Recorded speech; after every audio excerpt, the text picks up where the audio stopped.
अब बात करते हैं एंजल वन की। रिजल्ट्स के दो रिजल्ट डिस्कशन करते हैं, Angel One and HCL Tech. Angel One, अभी तक इस कंपनी में क्या हुआ था, मैं आपको हिस्ट्री बता दूं।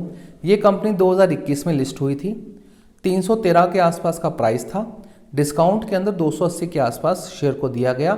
उसके बाद वन साइडेड रैली आई और ये रैली जब वीकली ऑप्शन स्टार्ट हुए मिड कैप के अंदर और सेंसेक्स के अंदर, तो ये बूम कर गई रैली और 3,500 तक का शेयर इसका गया था। अब सेबी ने रिस्ट्रिक्शन लगा दिए। रिस्ट्रिक्शन का इफेक्ट दिसंबर में थोड़ा दिखा है, बट जनवरी के अंदर एक्चुअल दिखेगा। कारण क्या है इसका, मैं आपको बता दूं पहले ही। आपका अक्टूबर के अंदर पूरी वीकली एक्सपायरीज थी, नवंबर के अंदर पूरी वीकली एक्सपायरीज थी, दिसंबर के अंदर सिर्फ लास्ट वीक में वीकली एक्सपायरीज थी, मतलब कि पर डे एक्सपायरी थी, बाकी 3 हफ्ते नहीं थी। लेकिन उसके कारण से आपका जो 7.78 मिलियन ऑर्डर्स पर डे आते थे, मतलब 7.5 मिलियन से ऊपर ऑर्डर पर डे आते थे, वो घटकर हो गए 5.65 के आसपास, मतलब कि ड्रास्टिक हो गया। जबकि दिसंबर के अंदर एक वीक में वीकली एक्सपायरी थी, 5 दिन कंटिन्यू एक्सपायरी हुई थी।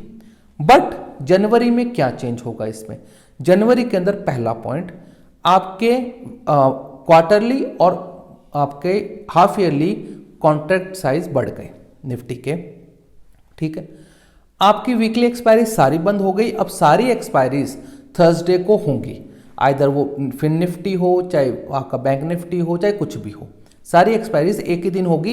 अब कोई वीकली एक्सपायरी नहीं होगी, सिर्फ हमारे वीक में 2 एक्सपायरी होगी, निफ्टी की और सेंसेक्स की। बाकी सब कुछ बंद हो गया और बाकी सारे इंस्ट्रूमेंट्स की एक्सपायरी, सारे इंडेक्सेस की एक्सपायरी होगी हफ्ते के लास्ट, जो भी थर्सडे को होती है वैसे ही चलेंगी। तो वो एक हफ्ता बंद हो गया और फरवरी से आपके नए लॉट साइज भी लग जाएंगे। तो ये कंपनी एक्चुअल में पेन में आने वाली है और तगड़े पेन में आने वाली है, मैं आपको बोल रहा हूं। और नंबर भी ये शो कर रहे हैं। नंबर क्या शो कर रहे हैं, रेवेन्यू पिछली क्वार्टर से बता रहा हूं, ईयर ऑन ईयर, टीवी वाले ईयर ऑन ईयर बताएंगे, भ्रमित नहीं होना। ये कंपनी सिक्लिकल नहीं है, ये क्वार्टर ऑन क्वार्टर ही हम इसको देखेंगे। क्या है भाई, revenue 16.7% down, drastic. 16.7% revenue down होने से ऑपरेटिंग प्रॉफिट डाउन हो गया इनका 26.2%। 26% से ऊपर ज्यादा इनका ऑपरेटिंग प्रॉफिट भी गिर गया।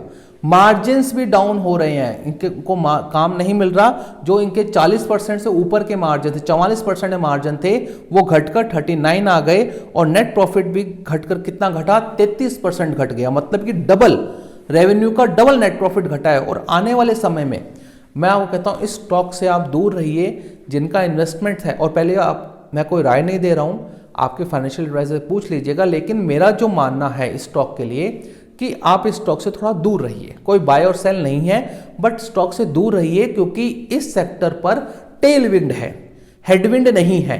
सॉरी, इस सेक्टर में हेडविंड है। अब हेडविंड है तो इनके सर के ऊपर क्या लग रहा है, हवा लग रही है, तूफान लग रहा है और ये रेगुलेशंस है।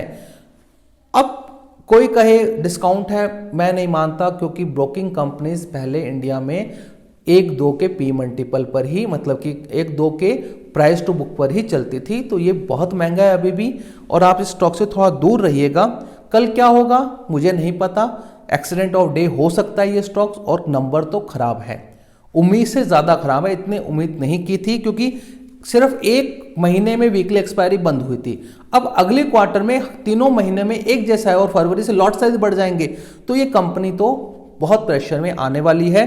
और इसका भी आपको एक चीज ध्यान रखना है, शेयर होल्डिंग पैटर्न जो 1-2 दिन में अपडेट कर देंगे, उसमें हम देखेंगे कि प्रमोटर ने माल बेचा है या नहीं बेचा, तो खराब है नंबर। तो अगला HCL Tech's, in line with expectations, कोई सरप्राइजेस नहीं।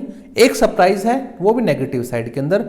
अब बाजार उस पर कैसे रिएक्ट करता है, बाजार को रिएक्ट करना चाहिए उस पर। क्या है, रेवेन्यू क्वार्टर ऑन क्वार्टर बढ़े हैं, 3.6% रेवेन्यू बढ़े। ऑपरेटिंग प्रॉफिट्स 7.7 ठीक बढ़ा। मार्जिन्स इनलाइन है, 1% क्वार्टर ऑन क्वार्टर ग्रोथ है, बट इनलाइन 23% के मार्जिन्स पर है। डिविडेंड इन्होंने दिया है 18 रुपए का, इसी का ध्यान रखिए। और जो इंपॉर्टेंट है, BFI सेगमेंट, आपका बिजनेस एंड फाइनेंशियल सर्विस का सेगमेंट, इसमें इनकी डी ग्रोथ है। अब ये बाजार को पसंद ना आए, देखिए है इन लाइन विद एक्सपेक्टेशंस, बट बाजार इस चीज को देख सकता है क्योंकि इसमें डीग्रोथ होना, क्योंकि सबसे बड़ा रेवेन्यू यहां से जनरेट होता है, यहां पे डीग्रोथ आना कंसर्न हो सकते हैं। अब कौन कॉल कैसी होती है वो देखने वाली होगी, बट नंबर्स तो इन लाइन विद एक्सपेक्टेशंस ही हैं इसके। Thank you for watching.